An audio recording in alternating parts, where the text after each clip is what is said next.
Hi, I'm Kaleigh. I grew up in Chilliwack, and I'm going to talk about some of my experiences today and how I ended up where I did and how I got out of that.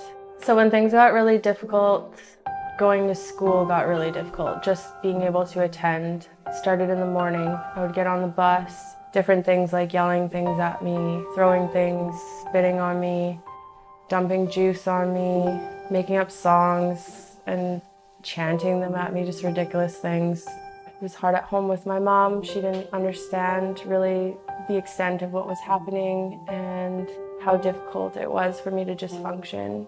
I started skipping school just to cope, looking for friends anywhere, anyone that would stand up for me or stand by me.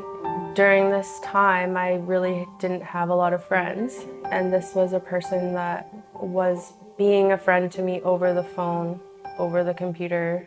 I had met a couple times in person, but he was offering me a friendship. He was offering me a place to go and start over, start fresh.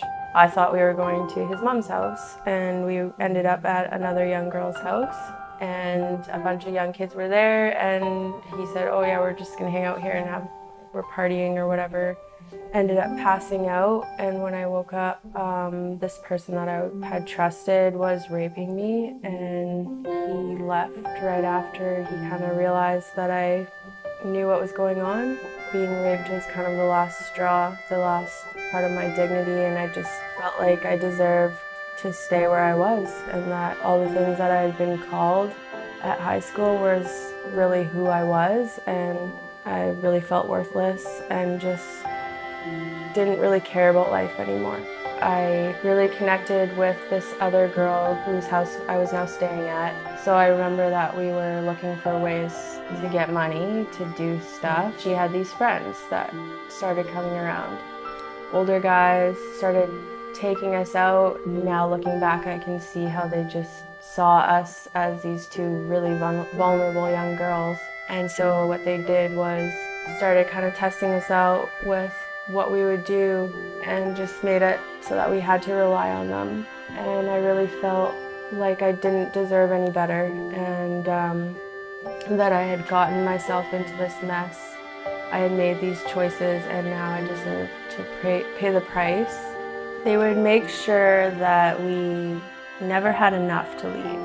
All the while, they're taking advantage of us whenever they feel like it. They'll use anything they can find against you to keep you where you are, to keep you from having the courage you would need to ask for help, to reach out to a stranger. In the midst of all of this happening, for some crazy reason, I was invited to a youth program out in Surrey, and there I met Alpha and started to experience his vision for helping marginalized youth and people like me. His vision to help kids from ending up where I was. The first time I walked into the youth event, the youth night, I felt really out of place. I felt like, what the heck am I doing here? There's a whole bunch of misfits, a whole bunch of young kids just being silly, having a good time. But I could sense that this was a safe place. This was a place where I could just be myself, and I hadn't experienced that in a long time. So at the end of the evening, Alpha, the leader, was offering rides home, and as we dropped each kid off, and I realized that I was probably going to be the last one to be dropped off, I'm in the back of the van, and I'm thinking about stuff, and ask Alpha if I could ask him something, and he says sure, and he's quiet. Tell him kind of what's going on with my situation and what I want to ask him for help with.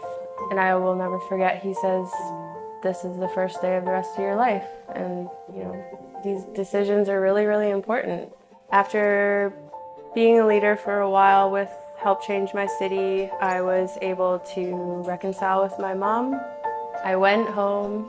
I was able to face my fears and talk to my principal and go back to school and graduate. I got to let my mom see me walk across that stage, and knowing that her heart's desire for me was happening, and all this long haul struggle was finally coming to ahead, a place of it all being worth it.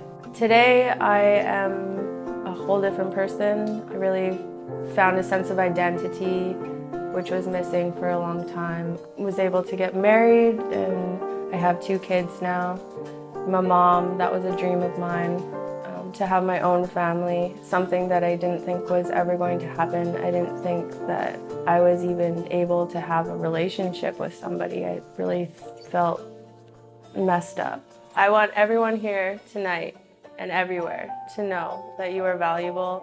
No matter what happens to you, no matter what somebody says to you, it doesn't really matter. You are what you think, and if you can start telling yourself that you're gonna make it, that you're okay, and that you are worth something, then you will. You are worth something, you are gonna make it, and you are okay.